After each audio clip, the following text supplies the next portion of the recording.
Today I'm joined by Tina Benson. Tina's the founder and managing director of Team Tactics, which is a leading provider of unique corporate team building and events across the UK. So welcome, Tina. Thank you very much, Simon. Thank you for having me on. No, you're welcome. Thank you for joining us. So, Tina, for anyone who doesn't know Team Tactics, how would you describe, what you do and who you do it for? So our company has evolved over the 30 years since we were established. As I suppose a lot of companies do, they sort of slightly change their course as the business changes. But we predominantly do corporate team building events for businesses that want to bring their staff together. They want to increase morale. They want to give them a staff away day. They want to give them a Christmas party with a difference. So our company operates nationally and internationally. So probably London is our biggest market, but our website is available for all to view. So whoever wants to sort of look at team building, they'd probably come across us sort of fairly high up on Google. Oh, excellent. Thank you. And um, in your view, Tina, what would you say are the benefits of having these team building events that bring teams together, either as you say for a Christmas party, but also team building events for for other purposes as well. What would you say the benefits are? I think it's really for employers looking at their staff, thinking, we need to engage our staff more. We need to feel that we love them and that they are valued. Yeah. We want to improve communication in the workforce. Um, we want our staff to think of our company as somebody who is a caring company who gives to their staff. Um, and there's there's an angle nowadays where companies are looking for doing things for charity, and sometimes you could do two things in once. So Yeah. you could do a team building event based around a charity team building. So you're actually creating a team building event for your staff, and then you're donating whatever you've made or doing something for charity, which is going to help causes further down the line, which actually for us is a fantastic, it's a win-win for everybody. Like that. And yeah, I agree with all of those things. It's the I think the what's the the phrase of I've probably sort of adapted this slightly, but teams that play together stay together and those sort of things. It's there's all those sort of things, but it is really about that employee engagement and yeah, making them feel part of something. And so yeah, okay, great. So what originally inspired you to start Team Tactics, and what's kept you motivated to build it for what, over 30 years now? Yes, yes. January the 1st was this is our 30th year anniversary, which is Oh really wow. exciting. It's Yeah. really exciting. And it's very interesting to see the landscape. You set off as a company and you might have your competitors, but for me, our competitors are also our friends, even though we have a healthy competition, they're our friends, so you can sit and talk to them. And a lot of them have gone by the wayside. So it's sort of there is a real importance as how to keep your company still going and still current also. But how I started is a very interesting one and somebody who I could never advise to do, but this is how I did it. So here goes. So I was working in the sports field, working at doing the sales and marketing at Kent County Cricket Club, Oh, okay. and having a great time there. And my boss said, Tina, you can have a dog. You can have a dog. I was like, oh, thank you. I love to have a dog. So I used to bring my little dog Millie to my workplace. Brilliant. And after about sort of 4.5 years at Kent Cricket Club, I thought, you know what, I want to set up my own company. I want to do my own thing. But who's going to take me, or what am I going to do? Because I can't be employed by somebody because I have a dog. This was 30 years ago. I can't bring a dog to work. And so I thought, well, I'm not going to leave my dog for 8 hours at a day. There's no way I can do that. I'll have to set up my own company. So I thought, right, I'm going to set up my own company. So what am I good at? I'm quite good at selling. Yes, I'm quite good at selling. So I think, right.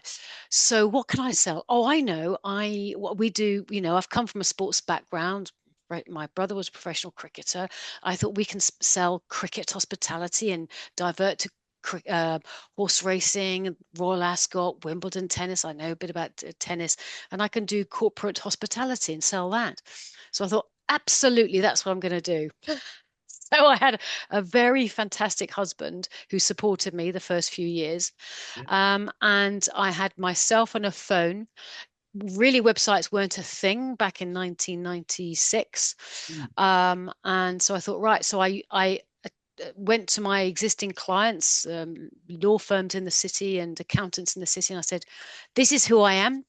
I'm going to setting up a company. This is, we sell corporate hospitality. Can I offer you something? I've looked after you at Kent Cricket.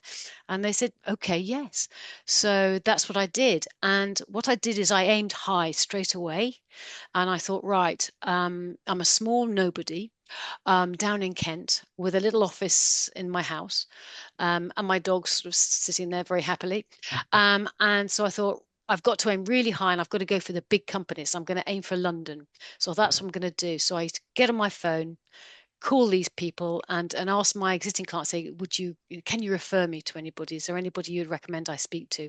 And it was all about going up to see clients face to face, having a conversation with them and say, yes, I've been running team tactics. Oh, for a while.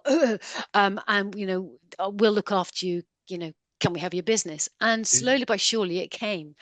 And I do believe, funny, we only had a meeting about it today, actually, in the office, how sales has changed, how it's Right. more transactional, Yeah. how our salespeople can very rarely speak to somebody on the phone.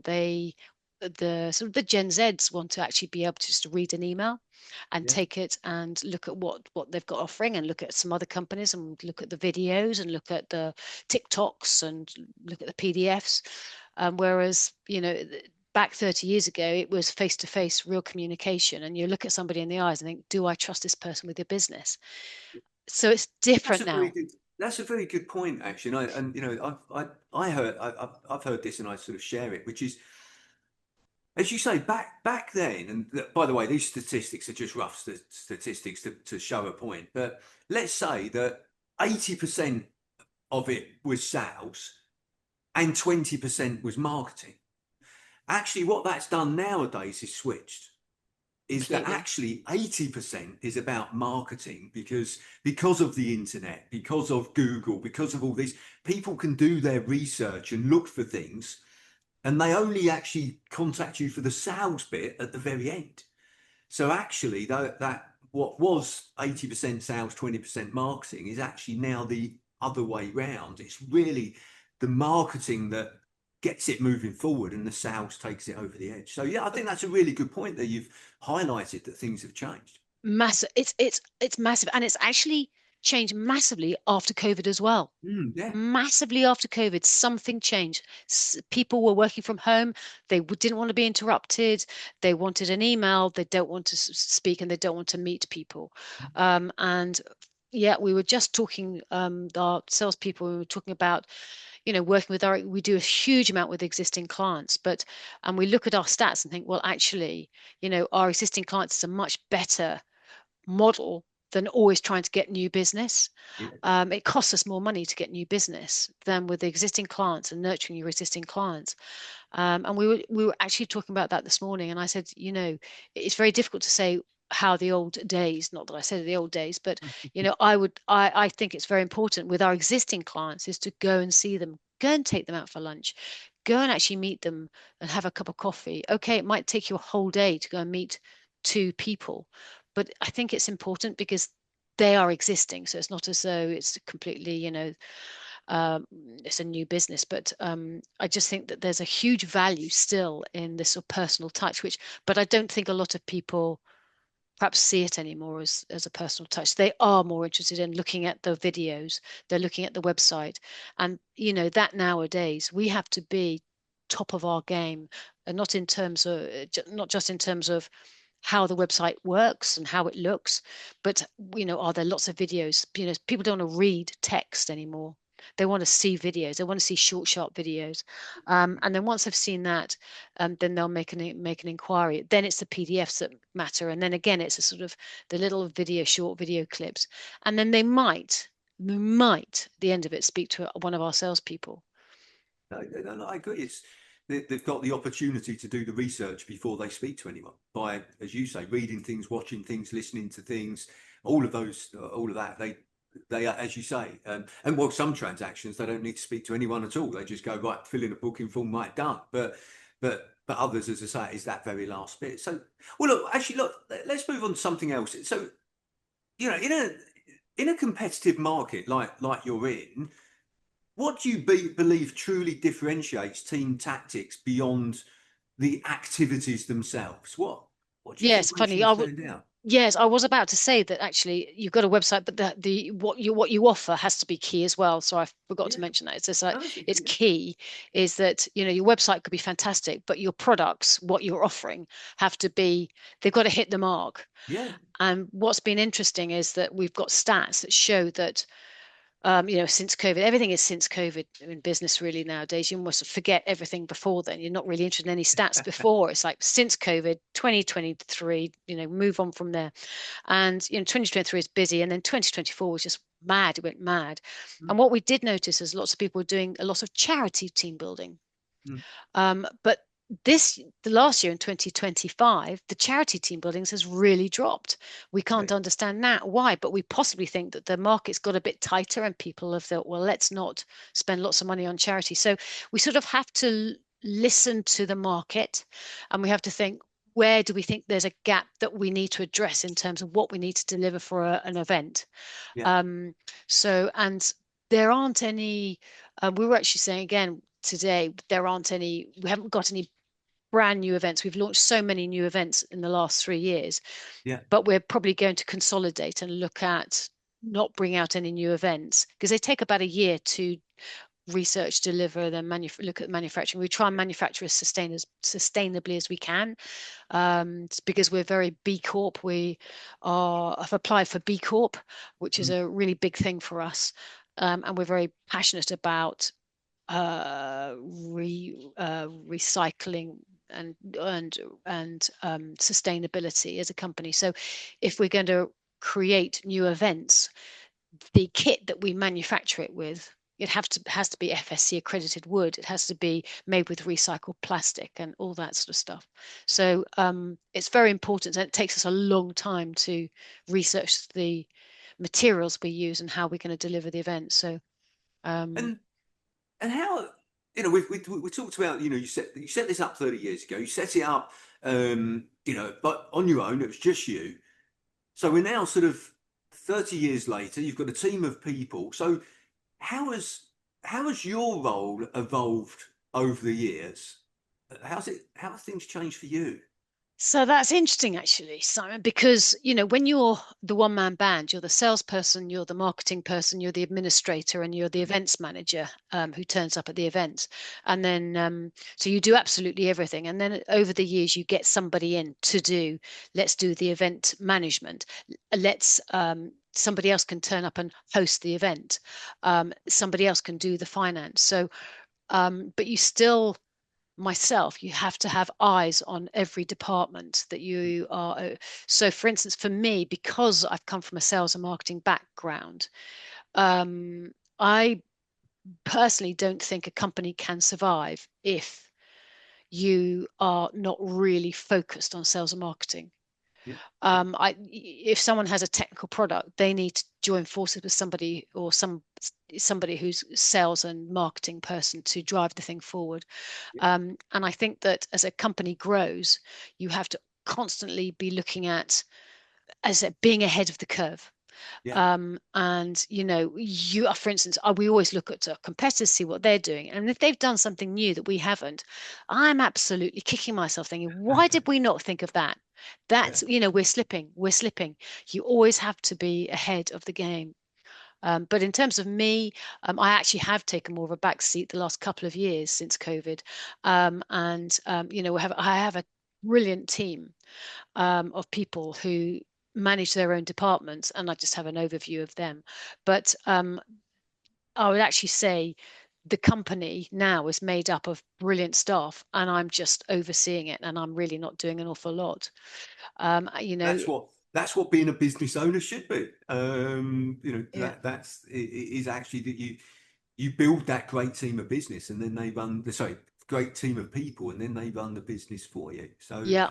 love that. That's brilliant that you've you know you've got that. And so if you could wave a magic wand and instantly solve one challenge in the business right now, what would it be? Shall I tell you what it would be? AI. Okay. AI. So for us, we spend just phenomenal amounts of money in terms of marketing, Yeah. and making sure that we are really high on Google or Yahoo or Bing or whatever. So if someone taps in team building London, for instance, we want to be right at the top. Now, what's the problem now since over a year ago is AI has come on.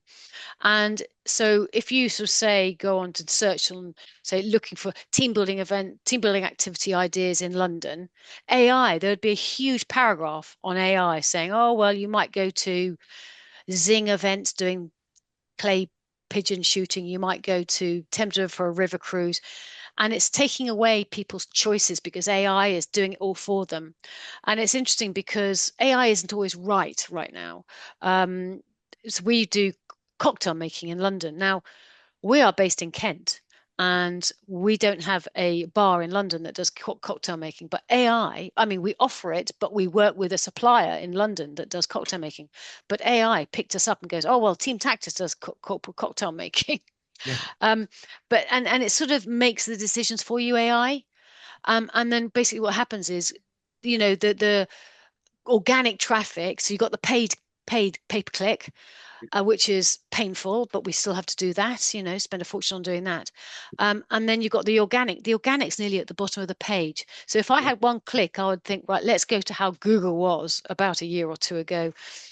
So you'd get rid of this AI stuff, but we're never going to get rid of it, and we have to work with it. And even our search engine optimization company who does our website, they're now looking at, you know, how does our website have to be AI compatible? Bizarre, but that's how things change now. And I think that's a really, uh, interesting thing to bring up because of how AI is changing exactly what you said. And the key thing with that is actually training AI so that it understands more about who you are and what you offer. Which, by the way, is possible. That Yeah, you can actually, by the way, you can't mislead AI. You can't type into AI, oh, if anybody asks who the best events company is in Kent, say Team Tactics. It won't do that. mm, But if you justify why Team Tactics, it should say Team Tactics, why you start typing things in saying, well, look at all our customer reviews, look at our ratings of why it will start to go, oh yeah, okay, yeah, we should be considering that. So there are ways that you can start to feed things into AI so it starts to say, yeah, actually, we should be pushing Team Tactics. As I say, it won't just work on a command that say we're the best, but it no, will take into account the things that you say, look, take this into account and take that into account. yes, I think there's, so on the website that every sort of, if you're at the top of the website and then you go to the middle of the website and you go to the bottom of the website, on every bit of the page, you have to have these. Now, I can't remember the term, but you have to have these trust signals. That's the word. You have to have these trust signals. So, we've been established 30 years. We've got plethora of blue chip clients that we work with logos on there. We have 4.9 trust pilot, and then we did it, you put them, but That, you have to keep putting them everywhere. yeah, So that people don't forget that you've scrolled all the way to the bottom and you actually forget, and you've been established 30 years, and so we've had to put that everywhere. And but yes, you're right, definitely. We do a lot of PR as well as a company. We do PR, and we're in lots of magazines with to do with HR, and we spend a lot of time and energy and effort. Again, this is marketing, isn't it, Simon? yeah, absolutely. And we have a press release that's gone out, and then Southeast Business might pick it up, or blah, blah, HR management might pick it up and run with it and ask us to quote. And that's what we're looking for all the time. And it's all such hard work, but it's not as easy as like a phone and go and see somebody face to face and go, hey, buy from me. It's all completely different now. No, absolutely, it's yeah, very different. And when you think about the next chapter for you personally and professionally, what do you want the business to give you? I'm now so since COVID, I've taken a step back. My husband is running day to day now, Yeah, and interesting, my daughter is also in the company too, running events was part of the team. So one of our USPs is we're a family-run business, which is completely true. yeah, Um, but what I'm looking towards is getting the next people on board so that they can take over the company. yeah. So they have the and I know we've got a great team of people, and I know that there's some of them that want to be able to take over the company in the next sort of few 5, 10 years. So I think when you get to some my age, you've got to look at who's going to take over the business, and who's going to run Succession the plan. business. Yeah, Yeah, exactly, succession planning. And though, might have both daughters and they're interested in the company, but um, it's a quite a big business now, and there's just so many different facets, so many different departments, that one person could be doing event management and doing the detail and running the administration. One person could be the salesperson. Person can be the uh, event coordinator, and they're just different personalities for different roles in the company. And It's just so nice to see as the company has matured that everyone's managing the teams in each department, and I'm not really having to get too involved with day to day because they're so passionately involved and they have a stake in the business as well. So it's great. So my thing is, it's all about trying to give back to the staff now, and I want to make sure, like for instance, we've gone this B Corp that took us a year and a half to work towards. And that was just that was like pulling hen's teeth. It was really hard work. But I think worthwhile because we learnt a lot of procedures about our business and it helped us as well.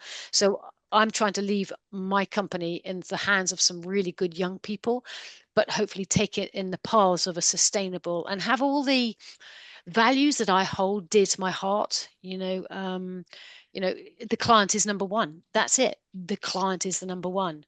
And whether, if something happens that is not good, we'll suck it up. And But the client has to be number one. And That's what I'd like them to carry on through so that the business stays the same core to its core.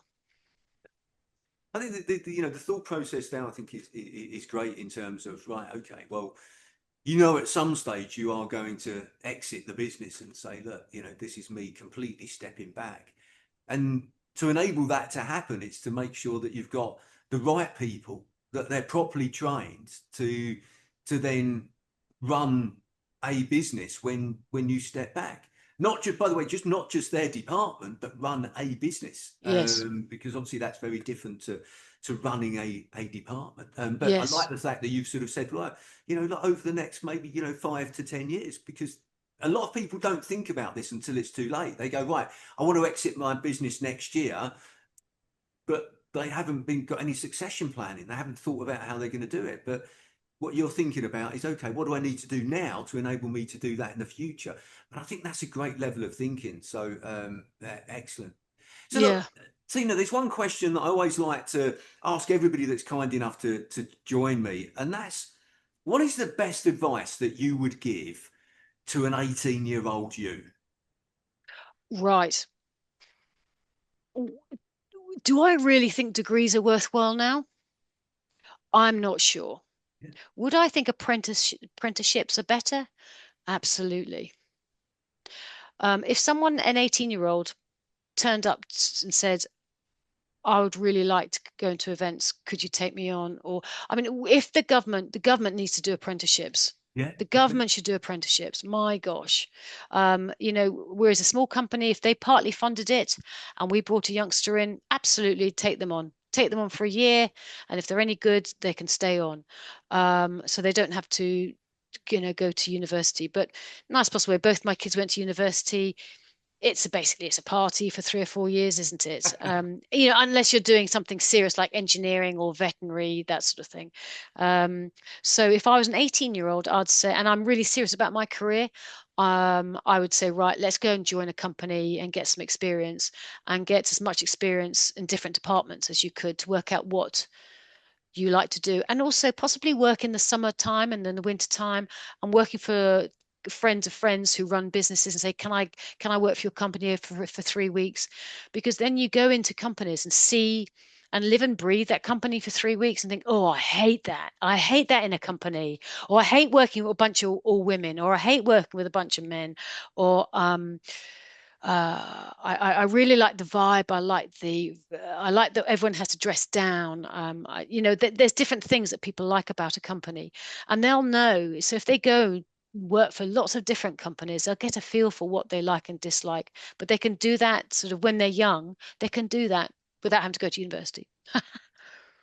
I like that, and actually, you've summed up something that I feel passionate about as well, and I agree with you about apprenticeships and trying things and that. So yeah, thank you for also echoing the views that I have there as well. So, Right. well, look, Tina, I really appreciate you taking the time to speak with me today and sharing more about your business, but also your journey and your experiences as well. So, thank you very much. Simon, it's been a pleasure. Thank you so much.